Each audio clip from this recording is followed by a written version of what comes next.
There are many parts in a flower. Those parts include sepals.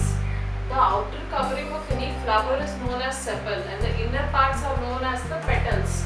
So the outer covering of the petals are nothing but sepals. If you see a rose bud, the main part will be pinkish in color, but it will have a greenish outer covering, right? The greenish outer covering is nothing but the sepals.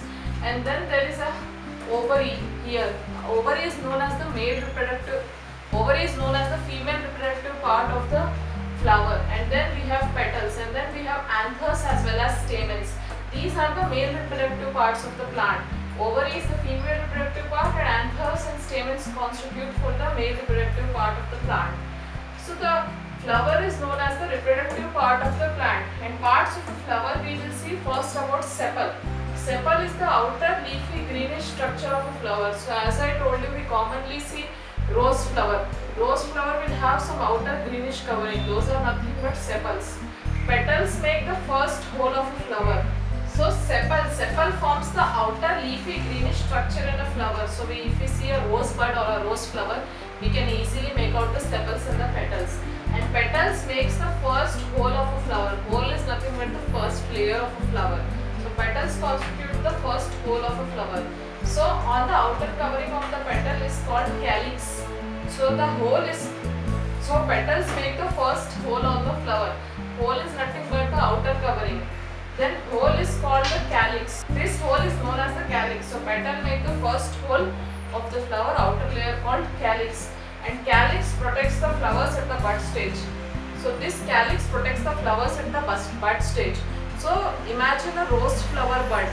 So inside will be pink colored petals, outside will be sepals which are greenish in color. And this calyx protects the flowers at the bud stage. So parts of the sepals protect the flower at the bud stage. That is about the sepals, and this is the sepal. Next, moving on to the petals. Petals are the colored leaf-like structures next to the sepals. So everybody knows what are the petal part of a flower, right? Colored leaf-like structures. Next to the sepals are petals. Then they are bright colors of the petals attract insects.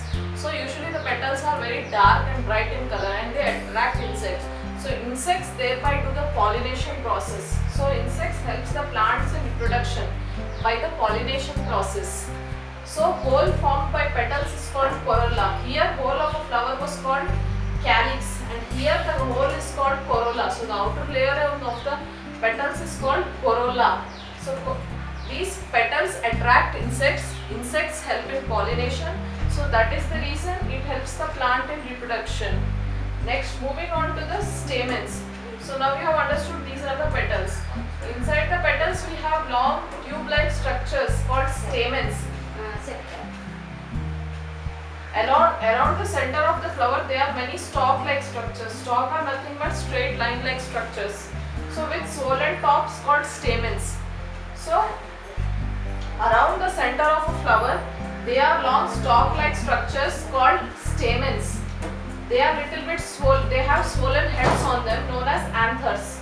So it is the male reproductive part of a flower. These stamens and anthers together constitute the male reproductive part of a flower. And they are present around the center of the flower with swollen tops called stamens. Around the center of a flower there are many stalks with swollen tops. So this swollen top part is anther and this stalk part is known as the stamen. Stamen and anther together constitute the male reproductive part. Stamen consists of a green stalk-like structures called filament. So this stamens again, this long tubular part is known as the filament part of the stamen. And the capsule-like structure is called anther.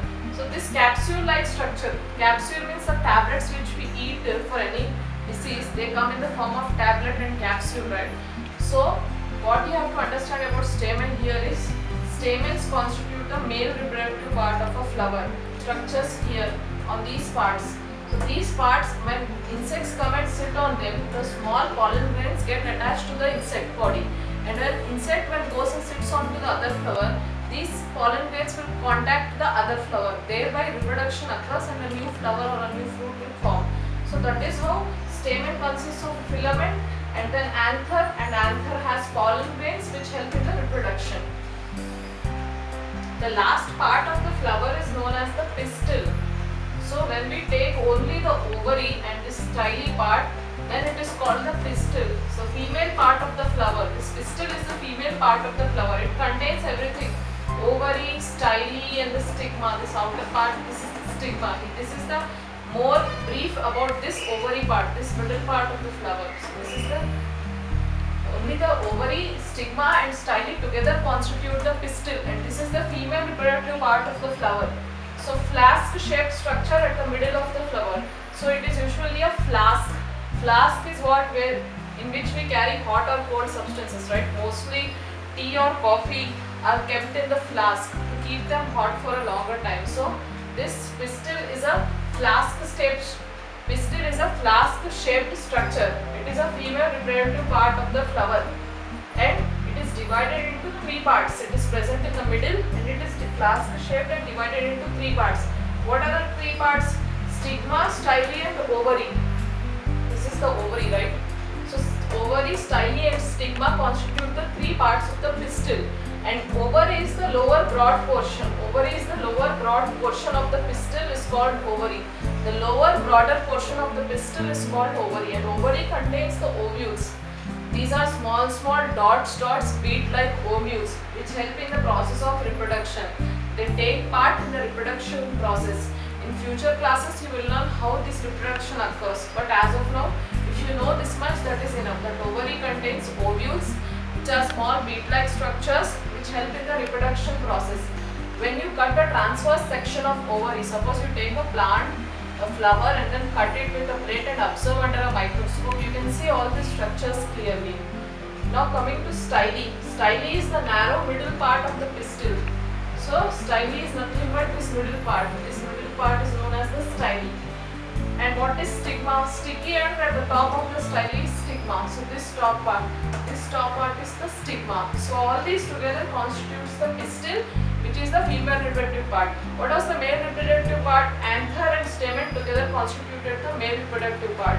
And here pistil constitutes the female reproductive part. And pistil we know we get ovary, style, and stigma. So this is about the last part of the flower. And this was about the chapter getting to know plants. So you have understood what are the types of plants. You have understood in detail about the parts of the plants, right? So this was clear to you.